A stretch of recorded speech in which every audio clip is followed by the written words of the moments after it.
All right, let's dive into week 2 of OTAs, what we saw, what we took away, what we're looking for in week 3. We'll start with week 2 takeaways. What was your biggest one as we left the South Side and took the weekend off? Yeah. I know I think I said this last week to a certain extent that I was a little bit more optimistic about this wide receiver group than I was going in. Yeah. I know you disagreed with me, but I saw wide receivers making plays all over the field this week. And I think it also had a little bit to do with what the DBs are doing. I I want a little bit more from this DB group. I was impressed with the wide receivers, but I still think, a defensive backfield group this good, they gave up some plays, some big plays to some guys that I thought they shouldn't have. I've been impressed with Darius Rush. He's made some plays. Yeah. Joey Porter Jr. is Joey Porter Jr. I have confidence in Dante Jackson, but I don't think this was a banner week for them. It wasn't their best week of practice, and I'm being cautiously optimistic again about the wide receiver group. I think there's a push and pull here of, okay, the offense has a good day. Does that just means the defense is trash, or did the offense actually play really well? Yeah.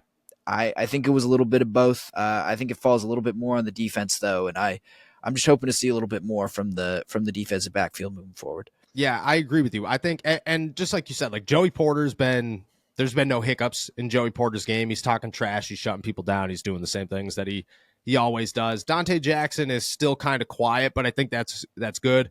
I will say the inside, Anthony Everett's not impressing me through 2 weeks, and that's becoming a bit of a worry. Beanie Bishop isn't really doing much out there to impress me, and there's really no other options. Like Darius Rush looks good as the backup, but he's not going to – are you going to start him in the slot? I mean, maybe, but they haven't really worked him there yet. Corey Trice still isn't there for contact. I agree with you. I think the wide receivers were making plays, and it's concerning because you want to look at it and say, okay, that's good. The wide receivers are impressing. That's where you want them to be. But I also think that we're in agreement that the Pittsburgh Steelers wide receiver group should not be making plays. Like you shouldn't outside. George Pickens wasn't there all week. So you can't look at this and say, oh, they had a stud out there. Like if Scotty Miller's catching a bunch of footballs, you're like, okay, what's going on here? What's the issue on defense? And I think that's where there's a bit of worry. I'm not trying to bring panic to anybody yet. I think it's too early for that. But at the same time, this defense should be like elite. Like you should be able to, right, especially this time of year, like look at it and say like, oh, this is ridiculous. These guys are going to be unreal. And I don't think we've seen that. Right. And I think that's the thing. Like let's hold this defense to a high standard. Yeah. That's what they've earned. That's what they deserve. And I think it's pretty. I would go as far to say, secondary is probably the weakest part of this defense. If you're thinking about the defensive line, linebackers, secondary. So I think there is reason for concern. It's again, we're not hitting the panic button just yet, but early. For 1 week, it wasn't their best week. Yeah, I agree. I think if anything, week 3 and minicamp might, if it doesn't improve, push the issue of we go into the break and hey, are the Steelers going to sign a corner?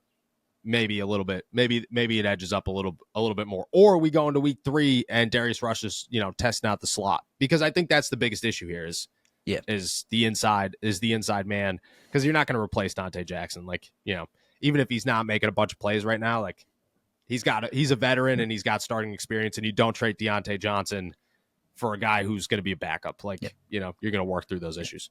I mean, he said that yesterday. He was like, his first meeting with the Steelers after he got traded, they were like, get ready to do the same exact thing that you did in Carolina, which was start, follow one receiver, and be exclusively on the outside. Yeah, exactly. And that's what they're going to go with.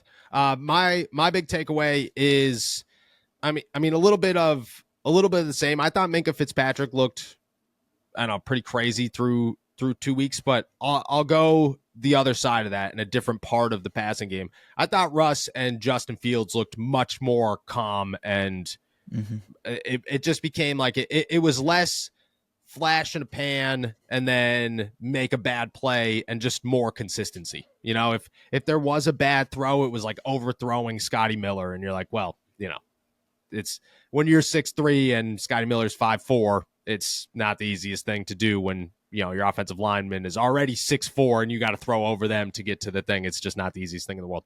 But I think Russ and Justin, both of them looked much more calm, which they weren't uncalm or rattled last week. It just kind of felt like it was sporadic hit or miss. I felt this week was more consistent. I thought Justin Field looked pretty good yesterday, but I thought Russ looked very, very poised and just, less of hey, maybe there's some here and less negativity to talk about in week 2. Yeah, I completely agree, honestly. I think it's funny there were some times where Justin Fields was that guy is a cannon, man. Like it is Cannon. absolute cannon. There were a ton of times where he's just letting that ball rip on like an intermediate throw, like Yeah. 10 or 15 yards downfield, and it just clangs off someone's hands because he's just ripping it way too hard. Yep. But anyway, I completely agree. I think they just looked a little bit more comfortable. They looked a little bit more in tune with the offense, in tune with their receivers as well. I thought the timing was all so much better. I think they're understanding where they got to put balls for certain guys better. And you can see a little bit of the chemistry developing, throwing downfield a lot more. So I'd 100% agree. I don't know what really clicked. Maybe it's just timing. Maybe it's just experience with their guys. But I think a really positive week for the quarterbacks as well. I was pretty impressed with them too. I think Field still has some more. Like it's pretty clear why Russ, I think, was given the nod.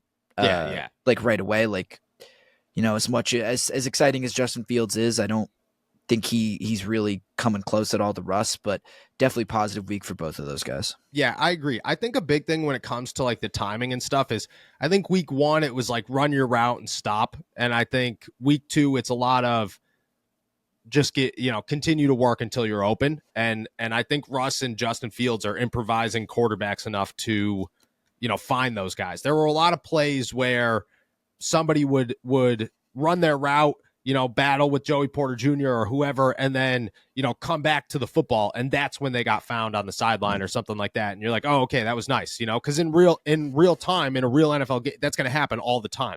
Yeah. So to have those abilities, I think that, made a significant step forward. But I agree with you. I think Justin looks ridiculous, but Russ just looks more mature and calm at this point. Yeah. Well, and the other thing about Russ, like, I remember seeing stuff leading up to, in kind of that lull between when he got signed and the start of OTAs. I think there was a popular sentiment that, like, oh, Russ just isn't the athlete that he was anymore. He won't be able to scramble or improvise or make plays. And I don't know. Like, he's not in pads and everything, and I get that, but he looks like a much better athlete than I think people are giving him credit for. So I think those off-script plays, those times where he's got to extend the play a little bit, I still think he's capable of doing those things. Yeah, I agree. I never got, like, people say that all the time. They used to say it about Ben all the time too. Like, hey, Ben's not the athlete. Like, I don't know. I don't think you have to be explosive and be able to run like a 4.5 as a quarterback to be considered an athlete. It's about avoiding contact. You're outrunning 350-pound men. You don't have to be the fastest person in the whole world. You just have to be capable of maneuvering your body and getting into free space while keeping your eyes downfield, which is incredibly difficult to do, but is a totally different concept of, oh, well, he's lost speed. He doesn't have the gas. He can't get away. Like, no, that's a different thing, man. If you could roll out of the pocket, move, which I think the Steelers did a lot of this week, was move out of the pocket and do a lot of like throw on the run and that kind of stuff, which I think is going to help tremendously with this offense, especially with mobile quarterbacks. Yeah, I agree with you. I don't there. Russ in week 1, I was a little about. Russ in week 2, I was like, oh, okay, this is good. He looks like he's avoiding. He would be fine if this was a real game. I think the Steelers would look much better. Do I think that they still need to sign a wide receiver or add a wide receiver? Yes, but I'm much more confident in week 2 than I was in week 1.